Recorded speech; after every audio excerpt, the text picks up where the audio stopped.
Hey friends, it's Robin. Welcome back to my channel. Today we are doing another recent reads video. If you haven't seen one of these before, every 10 books or so, I wrap up my reading.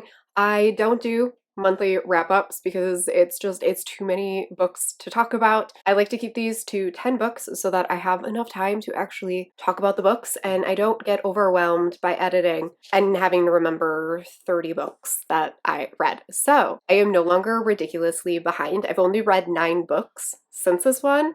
So I'm actually like on track finally with these recent reads. So hopefully that stays for a while because I have a tendency to fall behind on them. But let's just get right into it. This was a pretty good round of recent reads. I don't have any like really lowly rated books, but I do have a couple of 3 stars on here. So getting right into it, first was Waiting for the Flood by Alexis Hall. I talked about this in my monthly reset at the end of May. This was one of my favorite books of May. It is this short little novella that takes place after Glitterland and before For You in the Spires series. And it is this little romance following this guy who lives in a floodplain. His neighborhood is flooding and he ends up having a romance with the civil engineer that is trying to help contain the flood.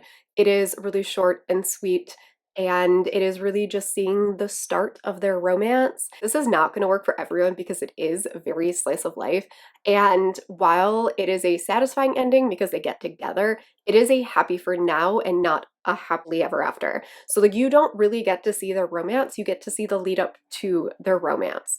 So I know it's not going to work for everyone, but it worked just so well for me, and I just loved these characters so much. Then I read Muscles and Monsters by Ashley Bennett, which I gave like a 3.5 star. This is a really funny, lighthearted monster romance. You are following a heroine who is a baker and a werewolf who owns a gym. And on his way to work one day, he runs into this baker, ends up getting a crush on her, and she ends up joining his gym, and the two of them have this really goofy romance. We were talking about this book on a live show semi-recently. This is probably the extent to the animalistic behavior that I probably want in a romance. It did work. Like in the end, I got it. But our werewolf definitely acts kind of dog-like. I thought the tail was funny because he wakes his tail whenever she is around. And I thought it was really funny, but ended up feeling more funny than romancy. Like I enjoyed my time reading this book, but it wasn't a book that ended up leaving an impact on me because it was just kind of goofy and funny. But I do think it was a fun concept. I tend to read a lot of monster romances that are a lot darker than this and a lot more serious. This one isn't that at all. It is very, very lighthearted, low angst, all the things. And I do plan to continue on with the series. Then I did read Mother's Day In by Lee Jacko, which is the Mother's Day novella in her Hollow Knights series. And this was an age gap romance following our heroine, who's a single mom, as she falls in love with her daughter's swim instructor. And this was so good. I gave this 4 stars. I've given this whole series 4 stars. I just love this series so much. I think they are really fun, really steamy. I love all of the unique tropes and kinks and everything like that in all of these. All of them feel so different to each other. They all follow a holiday somewhat loosely, but they're not actually connected in any way. They just happen to take place around their prospective holiday. So this one does take place around Mother's Day. Our heroine ends up being gifted this stay at like a little bed and breakfast. Turns out it is all a setup by our hero whose family owns that bed and breakfast because he has been trying to woo her for years and he is finally like taking his chance. And the two of them have this really, really great romance. I loved the daughter in here. I loved his relationship with the daughter. And it was very well done. I feel like single parent books can sometimes be hit or miss depending on how prevalent the child is and all of those things, but this one was just done really, really well. I love Lee Jacko's writing. I love her romances. I love her steamy scenes, and this one was just another top tier one in the series. Then I read Goal Lines and First Times by Eden Finley and Saxon James, and I gave this one 4 stars. And this one was kind of like an epistolary sort of romance. Our main characters end up meeting online on this dating app because they are both exploring their sexuality, and they slowly go from like strangers to friends and to lovers, and I really liked it.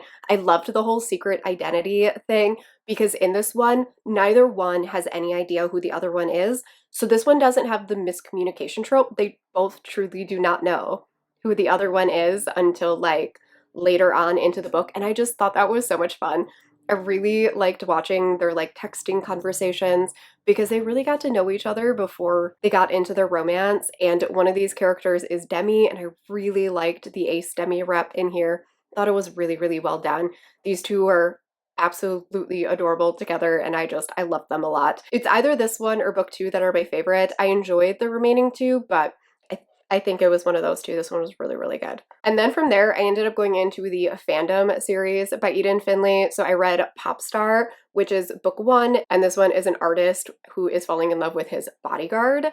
Then I read Spotlight, which is book two, and this one is a single parent nanny sort of a romance. Our hero has a daughter with one of his friends from high school, and he needs help raising her. And this nanny ends up helping him out, who also ends up being a client of his. And then I read Fandom, which is a friends to lover second chance romance. I really liked all of these. I ended up giving all of them 4 stars. I do still need to read the final book in this series, but I have enjoyed this one quite a lot, and I wasn't expecting to because I actually don't like Rockstar romances like at all normally. So I was really surprised that I ended up liking these, but I think part of it is because this series, while they are in the music industry and they're all music artists, you don't actually get to see a lot of the music aspect because their boy band has broken up. And so this entire story is kind of about them having failed at their solo careers and coming back together. And I like the fact that even though they are famous singers and stuff, I don't actually have to see like concerts and stuff. So I've enjoyed the series a lot more than I thought I was. Right along with that, I also read the Rockstar Hearts duet. I actually think it's called the Cash Me Outside duet by Eden Finley, which is a little novella, 2-part novella that kind of takes place in the middle of this series, and it's just following some side characters. One was a friends to lovers second chance romance following one of the artists that we meet in the second book in the Fandom series, and the second one was an agent age gap romance. I thought they were fine. I ended up giving this duet 3 stars. They were something. I feel almost nothing about these. And then the last 2 books that I read, first was Haven by Rebecca Weatherspoon. I ended up giving this one 3.5 stars. I talked about this in my reset video as well, but this book is like broken into 2 parts for me. The first half of this book was so, so good, and I was ready to like give this a 5-star. I didn't understand why this had such low ratings because the beginning of this book is really intense and really well done. Our hero hears screams, and so he rushes outside and he finds our heroine who is being chased by this serial killer, and he ends up rescuing her. Both of them are dealing with a lot of trauma, obviously, from this situation, and she ends up coming back to visit him because she is unable to continue on with her life, and she feels like she needs some closure with him. And the 2 of them end up having this romance. It is BDSM as well. And unfortunately, the second half of this book just lost steam for me. First of all, the BDSM aspect is built up so much, and then we get so little of it in the second half. And I felt like that was such a missed opportunity. We get one scene with the extent to which it was built up and the amount that like people judged him for this and that he felt like it was this big part of his life. I felt like it was so underutilized. And then like I didn't understand the progression of the romance very much. I didn't feel like it happened progressively, and instead it just kind of like happened. And all of a sudden they were just in love with each other. And so I felt like the second half was so much weaker than the first half, which is unfortunate because I was ready to love this book. And I read Paladin by Emily James, which I did give 5 stars.